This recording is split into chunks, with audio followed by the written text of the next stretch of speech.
ಸಂಯುಕ್ತ Karnataka digital ವೀಕ್ಷಕರಿಗೆಲ್ಲರಿಗೂ Nagara Panchami ಹಬ್ಬದ ಹಾರ್ದಿಕ ಶುಭಾಶಯಗಳು.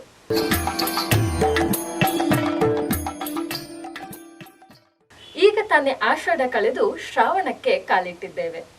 ಶ್ರಾವಣ ಮಾಸ ಎಂದರೆ ಹಬ್ಬಗಳ ಪರ್ವಕಾಲ. ಈ ಹಬ್ಬಗಳ ಪರ್ವಕಾಲದಲ್ಲಿ ಮೊದಲು ನಮಗೆ ಸಿಗೋದು ನಾಗರ ಪಂಚಮಿ. ಈ ವಿಶೇಷವಾದ ಹಬ್ಬವನ್ನ ರಾಜ್ಯಾದ್ಯಂತ ಸಂಭ್ರಮದಿಂದ ಆಚರಿಸಲಾಯಿತು. ಅದರಲ್ಲೂ ಬೆಂಗಳೂರು ಸಿಲಿಕಾನ್ ಸಿಟಿ ಬಿಸಿ ನಗರ ಎಂದೇ ಹೆಸರುವಾಸಿಯಾಗಿದೆ. ಇಲ್ಲಿ ಬೆಳಗಿನ ಜಾವನೆ ಮಹಿಳೆಯರು ಎದ್ದು ನಾಗರಕಟ್ಟೆ ಪ್ರದಕ್ಷಿಣೆಯನ್ನ ಹಾಕುತ್ತಿದ್ದುದು ಸರ್ವೇ ಸಾಮಾನ್ಯ ಆಗಿತ್ತು. ಸಿಲಿಕಾನ್ ಸಿಟಿ ಬೆಂಗಳೂರಿನಲ್ಲಿ ನಾಗರ ಪಂಚಮಿ ಹಬ್ಬದ ಸಂಭ್ರಮ ಹೇಗಿತ್ತು ಅಂತ ಹೇಳಿ ಬನ್ನಿ ನೋಡೋಣ.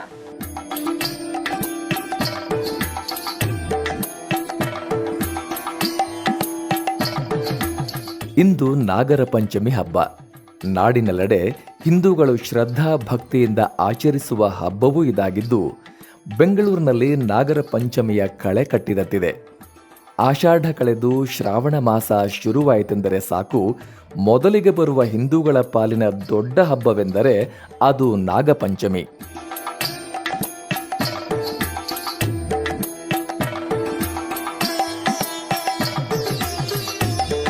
ಈ ಭೂಮಿಯನ್ನು ಆದಿಶೇಷನು ಹೊತ್ತು ನಿಂತಿರುವನೆಂಬ ನಂಬಿಕೆ ಉಳ್ಳ ಹಿಂದೂಗಳು ಆದಿಶೇಷನ ಒಲುಮೆಗೆ ಪಾತ್ರರಾಗಲು ಈ ದಿನದಂದು ಮಡಿಯಿಂದ ಬಂದು ನಾಗಪ್ಪನಿಗೆ ಹೂವು, ಹಣ್ಣು, ಕಾಯಿಗಳನ್ನು ಇಟ್ಟು ಅರಿಶಿಣ ಕುಂಕುಮವನ್ನು ಹಚ್ಚಿ ಪೂಜಿಸಿ ಬಳಿಕ ಕಲ್ಲು ನಾಗರನಿಗೆ ಹಾಲನೆರೆದು ನೈವೇದ್ಯ ಮಾಡಿ ಕೈ ಮುಗಿದು ಬೇಡಿಕೊಳ್ಳುವರು.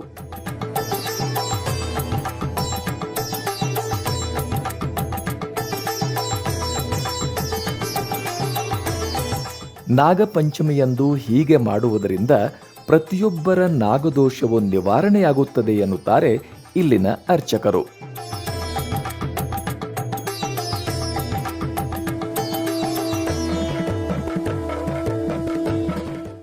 ಇವತ್ತು ವಿಶೇಷವಾಗಿ ನಾಗರ ಪಂಚಮಿಯನ್ನು ವಿಶೇಷವಾಗಿ ನಾವು ಆಚರಿಸ್ತಾ ಇದ್ದೇವೆ. ನಾಗರ ವಿಶೇಷತೆ ಏನು ಅಂದರೆ, ಈ ಸ್ವಲ್ಪ ಎಲ್ಲ ಕಡೆಗಿದೆ. ವಿಷ್ಣುವಿನ ಆಸನ, ಶಿವನ ತಲೆ ಮೇಲೆ ನಿಂತ್ಕೊಂಡಿದ್ದಾನೆ, ಗಣಪತಿಗೆ ಹೊಟ್ಟೆಯಲ್ಲಿ ಕಟ್ಕೊಂಡಿದ್ದಾನೆ, ಸುಬ್ರಹ್ಮಣ್ಯ ಕೈಯಲ್ಲಿ ಹಿಡ್ಕೊಂಡಿದ್ದಾನೆ. ಹೀಗಿರ್ತಕ್ಕಂಥ ವಿಶೇಷವಾಗಿರ್ತಕ್ಕಂಥ ನಾಗನನ್ನು ನಾವು ಇವತ್ತು ಆರಾಧನೆ ಮಾಡಬೇಕು.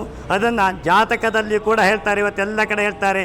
ಯಾಕೆಂದರೆ ಸರ್ಪ ದೋಷ ಇದೆ, ಸರ್ಪ ಶಾಂತಿಯನ್ನು ಮಾಡಿಸಿ ಅಂತ.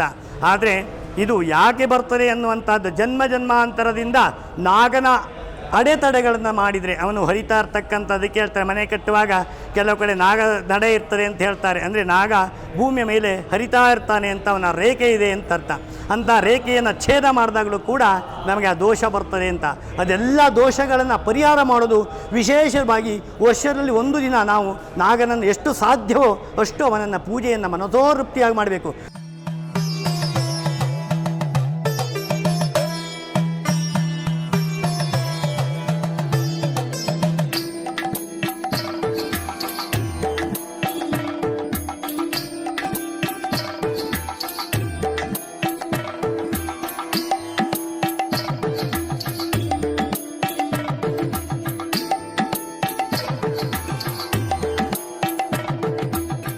ಹೌದು, ನಾಗದೇವನನ್ನು ಈ ದಿನ ಸಂತೃಪ್ತಗೊಳಿಸಿದರೆ ವಂಶೋದ್ಧಾರವಾಗುತ್ತದೆ, ಮನೆ ಮಂದಿಯ ಆಯುಷ್ಯವು ವೃದ್ಧಿಯಾಗುತ್ತದೆ, ಚರ್ಮವ್ಯಾಧಿಗಳು ನಿವಾರಣೆಯಾಗುತ್ತವೆ ಎಂಬ ಅಚಲ ನಂಬಿಕೆಯೂ ಭಕ್ತರಲ್ಲಿ ಉಂಟು.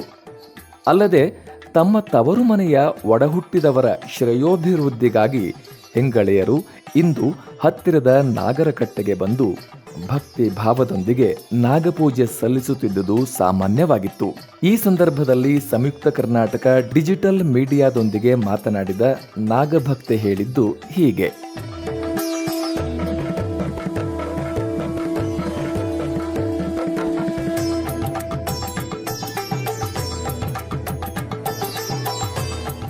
ಗೌರಿ ಹಬ್ಬ ಅದು ಎಲ್ಲೆಡೆ ಆಚರಿಸ್ತಾರೆ. ಗೌರಿ ಹಬ್ಬಕ್ಕೆ ಹೋಗೋದು.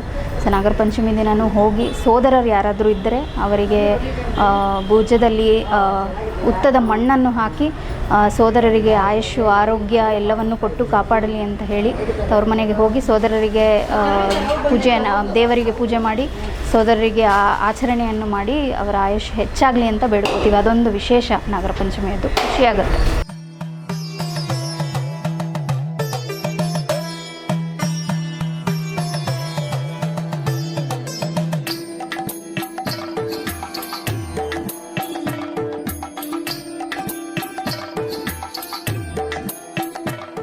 ಒಟ್ಟಾರೆ ಸಿಲಿಕಾನ್ ಸಿಟಿ ಬೆಂಗಳೂರಿನಲ್ಲಿ ಇಂದು ನಾಗರ ಪಂಚಮಿ ಹಬ್ಬದ ನಿಮಿತ್ತ ವಿವಿಧ ದೇವಾಲಯಗಳಲ್ಲಿ ನಾಗಪೂಜೆ ವಿಶೇಷವಾಗಿದ್ದರೆ ಜನ ತಮ್ಮ ಹತ್ತಿರದ ದೇಗುಲಗಳಿಗೆ ತೆರಳಿ ನಾಗಪ್ಪನಿಗೆ ತನಿಯರೆದು ಭಕ್ತಿಯನ್ನು ಸಮರ್ಪಿಸಿದರು.